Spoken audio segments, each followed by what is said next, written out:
Hi there. So today we're going to be reading Winnie the Pooh meets Gopher, and we are going to read our story with Waco, as you can see. So here we go.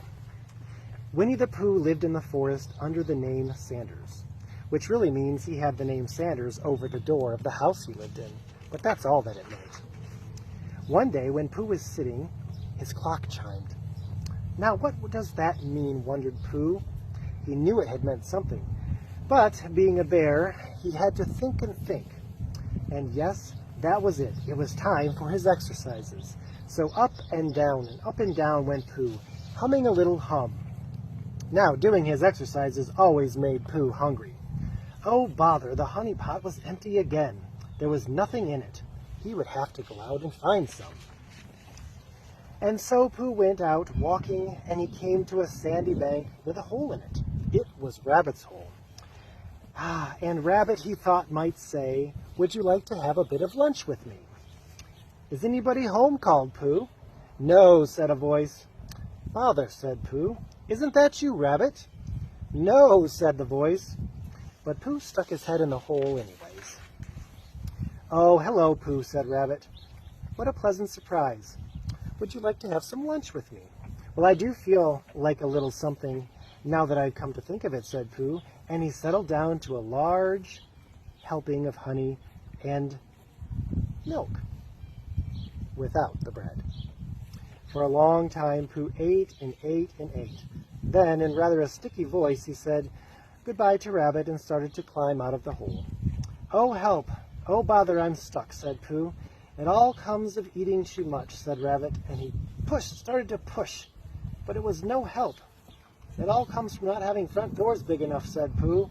"I shall go and fetch Christopher Robin," said Rabbit, dashing out at the back door. "Don't go away." "I say, are you stuck?" said Owl, who had landed nearby. "No, I'm just resting and thinking," said Pooh.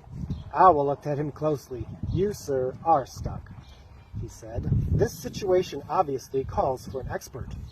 "Here I am," said Samuel J. Gopher, "an excavation expert at your service." Gopher strutted around Pooh, poking and prodding him. "Hard digging, danger of a cave-in. Need planks for bracing. Big job. 2 or 3 days. 2 or 3 days, said Pooh. What about lunch? No problem, said Gopher. Always bring my own lunch. Run into money, strictly cash, think it over, let me know. Here's my card. And he disappeared as suddenly as he had came. Cheer up, Pooh Bear, we're coming, called the voice. Christopher Robin and Kanga and Roo and Piglet and Eeyore and Rabbit appeared over the hill. They started pulling and pulling. There's only one thing to do, said Christopher Robin at last. We'll have to wait until you get thin. Might take weeks or even months, said Eeyore sadly. And no meals, said Christopher Robin. And so there was Winnie the Pooh, half in and half out of Rabbit's hole. Night fell and rain fell, and when Pooh got wet, Rabbit and the others had to wring him out. They sang him songs and tried to cheer him up, and Pooh tried not to think of eating. Then they all went home, and Pooh was left alone. I still think I could blast you out of there, said Gopher, appearing suddenly. You are that stuck, aren't you? He added. Said Pooh absently, eyeing Gopher's lunchbox.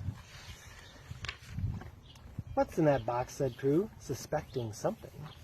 Let me see, said Gopher busily.